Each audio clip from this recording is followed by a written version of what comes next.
Ah, la vengeance. On dit souvent que c'est un plat qui se mange froid, mais elle est bien plus drôle lorsqu'elle est servie de manière passive-agressive.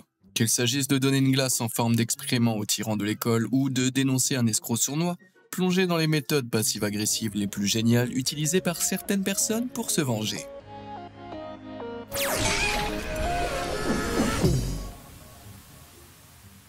Farce et supercherie. Se faire tromper, c'est déjà assez pour devenir fou. Mais imaginez que vous vous fassiez tromper, larguer, puis qu'on vous dise de faire vos valises et de partir, tout ça pendant que votre partenaire est en voyage d'affaires. C'est exactement ce qui est arrivé à un homme appelé Duke. Il a donc décidé de la rendre folle, littéralement. Après s'être remis de cette nouvelle brutale, Duke a acheté tout un tas de petits appareils bruyants. Ce sont des appareils incroyablement agaçants qui émettent des sons faibles, à peine audibles, à intervalles aléatoires. Vous savez, des sons tout à fait inoffensifs comme des rires d'enfants ou des grattements étranges. Puis, avant de quitter la maison, Duke a discrètement caché ses petits appareils partout où il pouvait. Quelques mois ont passé, et un soir, alors qu'il était de sortie avec un ami, celui-ci a demandé s'il connaissait de bonnes farces à faire aux gens. Duke a commencé à leur parler de gadgets bruyants quand ils ont soudainement éclaté de rire. Naturellement, Duke leur a demandé pourquoi. Eh bien, il s'avère que son ex et son nouveau compagnon n'étaient ensemble que depuis quelques mois. Apparemment, ils se plaignaient tous les deux à tout le monde des bruits étranges et inexplicables qu'ils entendaient dans leur maison. De plus, ils n'entendaient souvent pas les mêmes choses l'un que l'autre. Aucun des deux n'avait la moindre idée de ce qui se passait, et après avoir cherché pendant des lustres, le nouveau compagnon était finalement arrivé à la seule conclusion possible, ils étaient tous les deux en train de devenir fous. Incapable de supporter cette situation, il avait quitté la maison et avait rompu. Et l'ex de Duke avait déménagé peu après. Lorsque son ami eut fini de lui raconter toute l'histoire, Duke resta bouche bée. La seule chose vraiment folle dans toute cette histoire, c'était que son plan avait fonctionné à merveille. Ne joue pas avec moi. Il arrive parfois de rencontrer des gens qui sont désagréables sans aucune bonne raison, simplement parce qu'ils le sont. L'utilisateur Reddit TroubleNeighbor a rencontré un groupe de filles de ce genre alors qu'il dînait dans son restaurant préféré au début de l'année 2022. Au début, elles semblaient tout à fait normales, assises sur la banquette derrière lui et ne causant aucun problème. Après leur départ, l'une d'elles a oublié ses lunettes. La serveuse lui a rapidement demandé s'il pouvait les rattraper et leur rendre. Heureux de rendre service, il s'est levé et les a suivies dehors. Elles étaient dans leur voiture, alors il a essayé d'attirer leur attention. Mais lorsqu'il l'a fait, les deux femmes assises à côté à l'avant ont éclaté de rire. Puis, elles ont immédiatement démarré en trombe et lui ont crié des insultes tout en lui faisant un doigt d'honneur par la fenêtre. TroubleNeighbor n'était soudainement plus aussi gentil. Toujours serrant les lunettes dans sa main, il ouvrit l'une des poubelles à l'extérieur et les jeta dedans avant de retourner dans le restaurant. Quelques minutes plus tard, ô surprise, le groupe des filles revint à la recherche des lunettes manquantes. La serveuse leur désigna TroubleNeighbor et elles s'approchèrent pour lui demander où il les avait mises. Sa réponse ?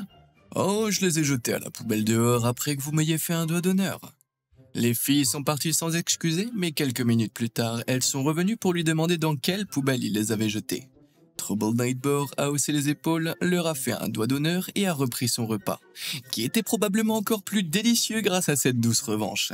Mais vous savez ce qui est encore meilleur que la vengeance ? Être le premier à découvrir toutes mes nouvelles vidéos. Alors cliquez sur j'aime et s'abonner, sinon je vais devoir me venger.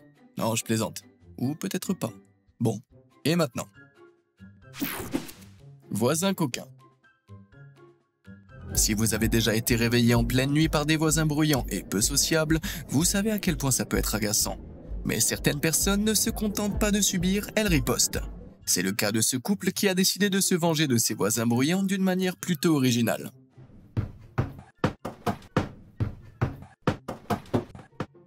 Ah, je me demande s'ils apprécient ces bruits de pas bruyants à 4 heures du matin. Et puis, il y a le comédien canadien Matt O'Brien qui souffrait du même problème. Jusqu'à ce qu'il se rende compte qu'il pouvait se connecter à l'enceinte Bluetooth de ses voisins bruyants et de leur faire écouter un petit morceau qu'il avait composé lui-même. Your music sucks.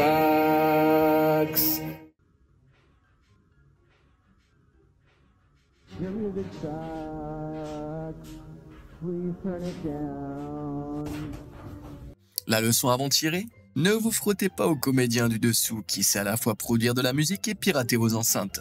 Personne n'est allé aussi loin que le youtubeur Matthew Bière, qui a inventé son propre dispositif spécial pour se venger automatiquement lorsque ses voisins font trop de bruit.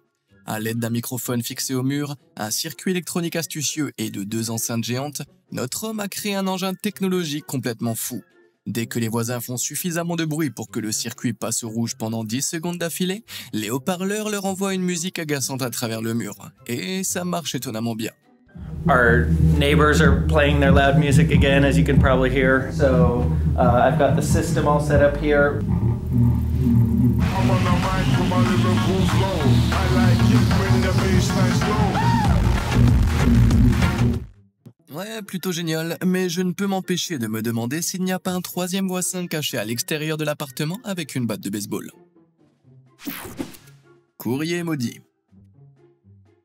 Un jour d'avril 2022, un utilisateur de Reddit au pseudonyme douteux SaltyWet247 rentrait chez lui avec un lourd sac de courses. Lorsqu'il est arrivé devant son immeuble, un livreur se tenait devant la porte avec un chariot à colis. Salty l'a laissé entrer en premier pendant qu'il vérifiait sa boîte aux lettres, mais le livreur est monté directement dans l'ascenseur et a commencé à monter avant que Salty n'ait eu le temps de le rejoindre. Étant donné que l'appartement de Salty se trouvait au 7e étage et qu'il avait tous ses sacs de courses à porter, c'était assez agaçant. Mais les choses ont ensuite empiré. L'ascenseur s'est arrêté au 4e étage, il y est resté beaucoup plus longtemps que prévu. Il est ensuite monté au 5e étage, où il y est également resté bloqué pendant un long moment. Salty a compris que le livreur avait dû laisser son chariot devant les portes de l'ascenseur pendant qu'il livrait les colis, empêchant ainsi quiconque d'entrer. De plus, l'ascenseur a continué à monter après le 5e étage, s'arrêtant à plusieurs reprises. Salty était furieux, pour qui se prenait ce type? Il décida donc de se venger.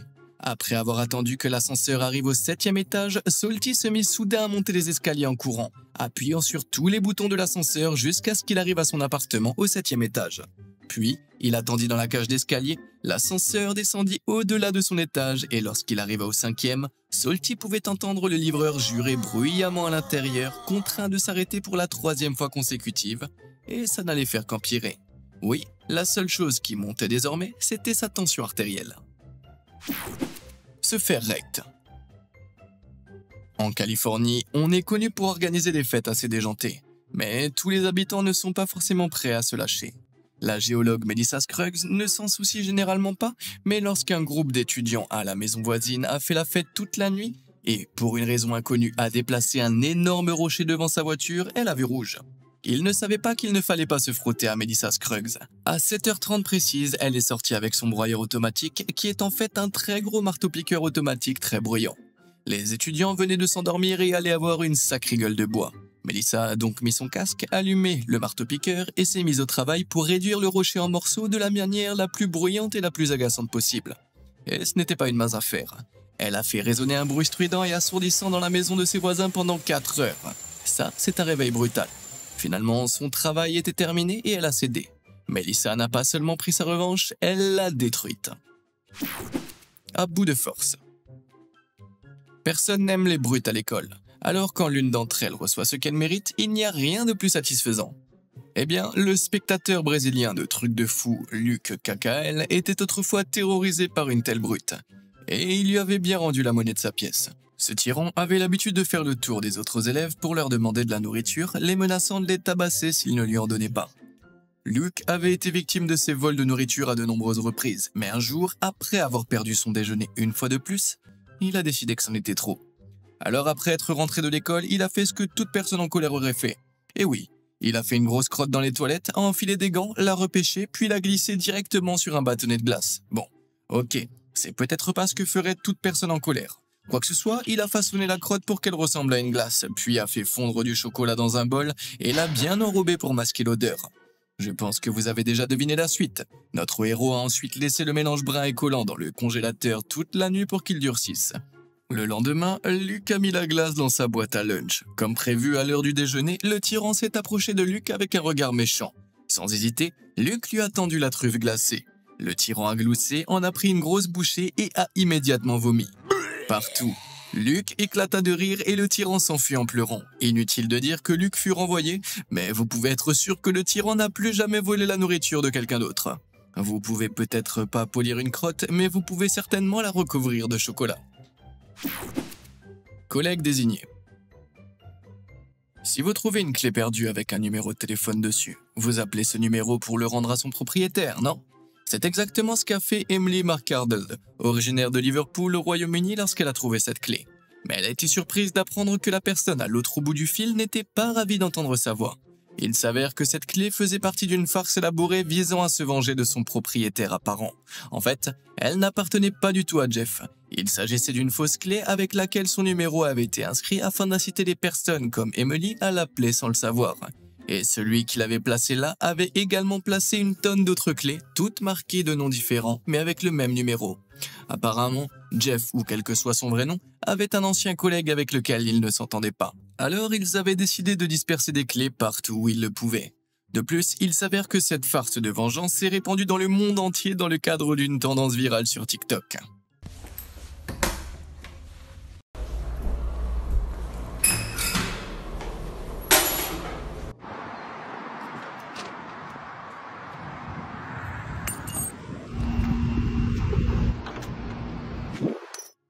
Je ne sais pas ce que quelqu'un a pu faire pour mériter ça, mais ça devrait être vraiment grave. Je recommanderais plutôt d'essayer de régler les choses en face à face. Après tout, la communication est la clé. Représailles de la colocataire. Quand on vit sous le même toit, il y a forcément des désaccords, c'est inévitable. Et certains de ces colocataires réagissent à ces disputes de manière plus passive-agressive que d'autres. Un homme vivait avec quelqu'un qui avait l'habitude de mettre du papier toilette à l'envers. Un jour, il lui a donc demandé de le mettre dans le bon sens. Mais lorsqu'il est allé aux toilettes, plus tard, il a trouvé ça. La réaction de son colocataire était-elle un peu excessive? C'est fort possible, mais je suppose qu'il fallait juste faire avec. Pendant ce temps, quelqu'un d'autre s'est vengé de son colocataire qui lui volait sa nourriture en lui faisant savoir qu'il lui avait laissé une part de pizza. Seulement, c'était une part dont on avait retiré le morceau central, si vous voyez ce que je veux dire. Je vais pas mentir, je l'aurais quand même mangé. Mais parmi tous ces désaccords entre colocataires, ce sont les couples qui ont souvent les pires. Un couple a eu une dispute en 2013 et l'un d'eux a décidé de s'excuser en préparant un petit déjeuner très spécial à l'autre.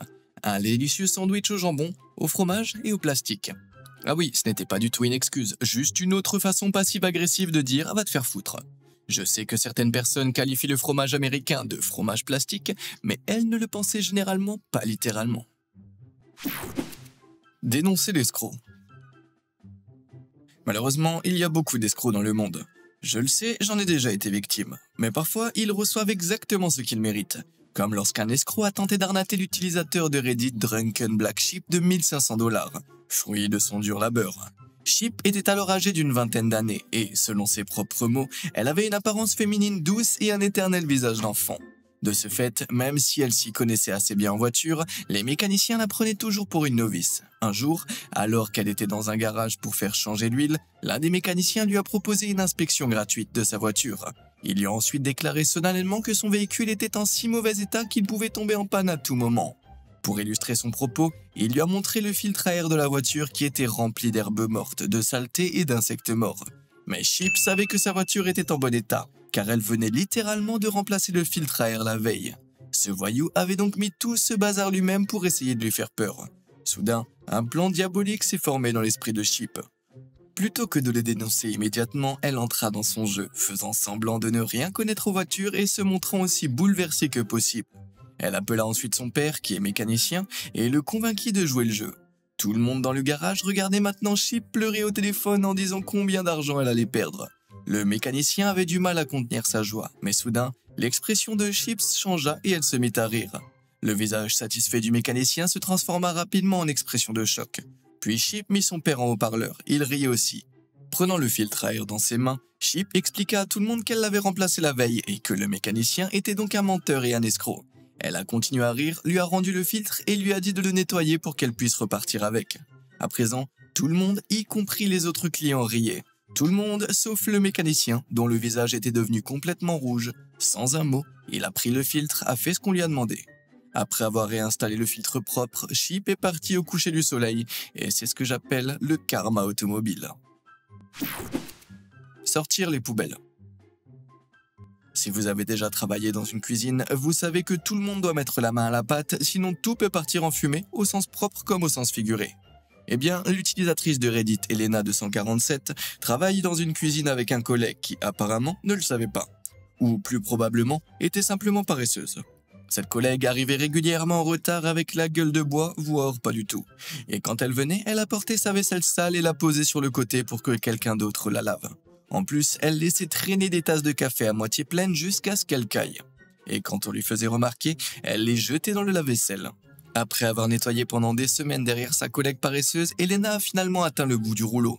Un jour, elle est arrivée au travail et a été accueillie par une grande pile de vaisselle sale et malodorante près de l'évier. Elena savait exactement à qui ils appartenaient. Sans hésiter, elle les a tous rassemblés et les a jetés directement à la poubelle avec un grand coup satisfait. On peut dire sans risque de se tromper que sa collègue paresseuse a cessé d'apporter sa vaisselle sale après cela. Et qui sait, en plus d'être obligée de nettoyer sa propre vaisselle, peut-être qu'elle aussi a nettoyé son comportement par la même occasion. Bavardage dans la chambre. Tout le monde aime aller à la plage, non? Même si vous n'aimez pas le sable, comment ne pas aimer le soleil et la mer? Cependant, je ne veux absolument pas cela dans ma maison. Je n'ose même pas imaginer la réaction du propriétaire de cette chambre lorsqu'il est rentré de vacances et a découvert que ses colocataires l'avaient transformé en ça. Le propriétaire avait gagné ses vacances et s'en était vanté pendant des mois. Aux grandes dames de ses colocataires, ils ont donc décidé qu'il pouvait rester en vacances pour toujours. Je vais peut-être paraître mesquin, mais le travail fourni pour réaliser tout ça est indéniablement impressionnant. Et puis, c'est quand même plus rangé qu'avant. Cela dit, il est impossible de nettoyer efficacement tout ce sable. Je ne serais pas surpris que ce gars continue à en trouver partout dans la maison pendant des années. Est-ce que ça en valait la peine? Je ne sais pas. Quoi qu'il en soit, c'était un effort remarquable.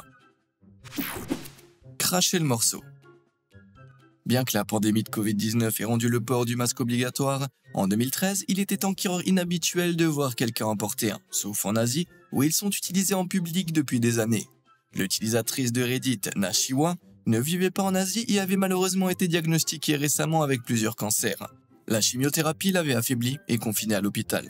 Mais lors de rares occasions où elle était autorisée à sortir, elle devait porter un masque pour se protéger. Un de ces rares jours, Nashiwa était sortie dans son centre commercial local et s'était assise sur un banc pour se détendre. Soudain, un adolescent s'est approché d'elle et a commencé à se moquer d'elle sans aucune raison. Mais se moquer est un euphémisme. Il lui a dit qu'elle avait la peste, qu'elle mettait tout le monde en danger, et il est même allé jusqu'à lui dire qu'elle devait aller mourir. Oh là là, il avait l'air d'un gentil petit garçon, hein. Furieuse, Nashiwa s'est levée, ce qui n'a fait qu'encourager le petit morveux à s'approcher d'elle et à se mettre en face d'elle. Mais juste au moment où il était à quelques centimètres d'elle, Nashiwa a baissé son masque, a toussé 2 fois dans son visage, puis a ajouté un petit « oups ». L'effet a été immédiat. Le garçon est devenu pâle comme un fantôme, la bouche grande ouverte, et après quelques secondes, il s'est enfui. Nashiwa s'est rassise et a savouré ce moment. Malgré le masque, rien ne pouvait masquer la douce sensation de vengeance. Chaos dans le parking. Si vous conduisez une voiture et que vous avez déjà fait une faute envers quelqu'un, faites attention. Car il semble qu'il n'y ait pas de moyen plus populaire pour se venger de quelqu'un que de s'en prendre à son précieux véhicule. Vous pouvez toutefois vous aider en vous garant pas comme un idiot. En d'autres termes, comme ce type qui a commis l'erreur de se garer sur 2 places à la fois. Au cas où vous ne l'auriez pas remarqué, c'est une énorme benne à ordures que quelqu'un a recouverte d'un plastique et attachée au véhicule. Et le propriétaire de cette voiture a commis la même erreur, même si sa punition a sans doute été pire. Oui, quelqu'un a réussi à renverser littéralement cette petite voiture intelligente sur le côté afin qu'elle ne prenne qu'une seule place. Plus efficace que de faire un doigt d'honneur, je suppose. Mais la vengeance liée aux voitures n'est pas réservée aux mauvais conducteurs. Lorsqu'un homme a eu la brillante idée de tromper sa petite amie, elle lui a rendu l'appareil d'une manière plutôt originale. Elle a en effet investi dans une quantité astronomique de serviettes hygiéniques et a complètement recouvert sa voiture avec. C'est un effort colossal, point final. Quand on veut, on peut. Aussi triste que cela puisse être, la mort est une partie naturelle et inévitable de la vie. Mais si vous avez travaillé dur, à la fin de votre vie, vous aurez peut-être une somme d'argent importante à léguer à qui vous voulez. Le grand-père de l'utilisateur Reddit, GamerNerd93, s'était préparé tôt à cette éventualité et avait rédigé son testament en 1998. La maison qu'il possédait avec sa femme devait être revendue avec tous leurs biens, et l'argent devait être réparti en 3 parts égales entre le père, la tante et le cousin de GamerNerd. Cela semblait logique, car tous les 3 avaient été élevés par le couple depuis leur naissance. Le problème, c'est que depuis que le testament avait été rédigé, le père de GamerNerd exigeait que la plus grande partie de l'argent lui revienne directement. Pourquoi? Eh bien, il n'avait aucune raison, si ce n'est que de prétendre évidemment que cet argent lui revenait de droit. Quoi qu'il en soit, en mars 2022, le papa cupide a fait 10 heures de route pour se rendre chez son père juste pour relancer cette vieille dispute. À ce stade, tout le monde en avait assez, le vieux grand-père a donc décidé de passer à l'action. Gamer Nerd a reçu un appel téléphonique pendant que son père était encore absent. C'était le grand-père qui l'informait que le testament avait été divisé en 7 parts, afin d'inclure Gamer Nerd et ses sœurs. Cela signifie que, loin d'obtenir la part du lion, son père reçoit désormais beaucoup moins qu'auparavant. Ting, cela montre bien que quand on veut, on peut, et qu'il existe un moyen d'obtenir la vengeance passive-agressive parfaite. L'arroseur arrosé. Bon, installez-vous confortablement. Si vous pensez avoir déjà entendu des histoires incroyables, celle-ci va vous surprendre. L'utilisateur Reddit Donut Clouds vit dans un quartier calme de Pennsylvanie aux États-Unis. Du moins, il était calme jusqu'à l'arrivée de sa voisine, une femme extrêmement trash. Et par trash, j'entends musique à fond à toute heure, fumeuse alors qu'elle est enceinte de 9 mois et nuisance générale. Mais le pire, c'est qu'elle a commencé à jeter ses sacs poubelles dans le jardin de Donut Clouds. Ce qui est déjà assez grave en soi, mais la politique du quartier en matière de déchets exige que tout déchet soit mis dans un sac violet spécial. Sinon, ils ne sont pas ramassés. Eh bien, la fameuse voisine, nous l'appellerons Suze, ne voulait pas payer le prix supplémentaire pour les sacs violets. Du coup, les sacs qu'elle jetait dans le jardin de Donut Clouds n'étaient même pas ramassés. Lorsque Donut Clouds en a parlé, elle s'est contentée de rire. Et les policiers s'en moquaient aussi, ça a duré des mois. Donut Clouds n'ayant plus d'autre choix que d'acheter 2 fois plus de sacs violets pour emballer les ordures de Suze en plus des siennes. Mais ça ne pouvait pas durer éternellement. C'était un quartier relativement bon marché et Donut Clouds savait que bien qu'il soit propriétaire de sa maison, Suze ne faisait que louer la sienne. Un plan diabolique commença à se former. Donut Clouds obtint le numéro du propriétaire de Suze, l'appela et lui proposa d'acheter la maison voisine à un prix supérieur à sa valeur marchande. Le propriétaire sauta sur l'occasion. Donut Clouds s'est donc rendu à la clôture où Suze aimait tant jeter ses ordures et lui a remis un gros avis d'expulsion. Or, Suze n'a pas apprécié. Mais malgré toutes ses protestations, elle ne pouvait pas aller contre la loi. 31 jours plus tard, Suze avait disparu et Donut Clouds venait de souffrir un tout nouveau terrain. Ouais, il a vraiment sorti les poubelles dans tous les sens du terme. Bon, je crois que c'est tout pour aujourd'hui, c'est tout ce que j'ai dans mon sac. Quelle a été votre histoire préférée? Et vous, est-ce que vous en avez à partager? Dites-le moi dans les commentaires ci-dessous. Comme d'habitude et jusqu'à la prochaine fois, merci de nous avoir suivis.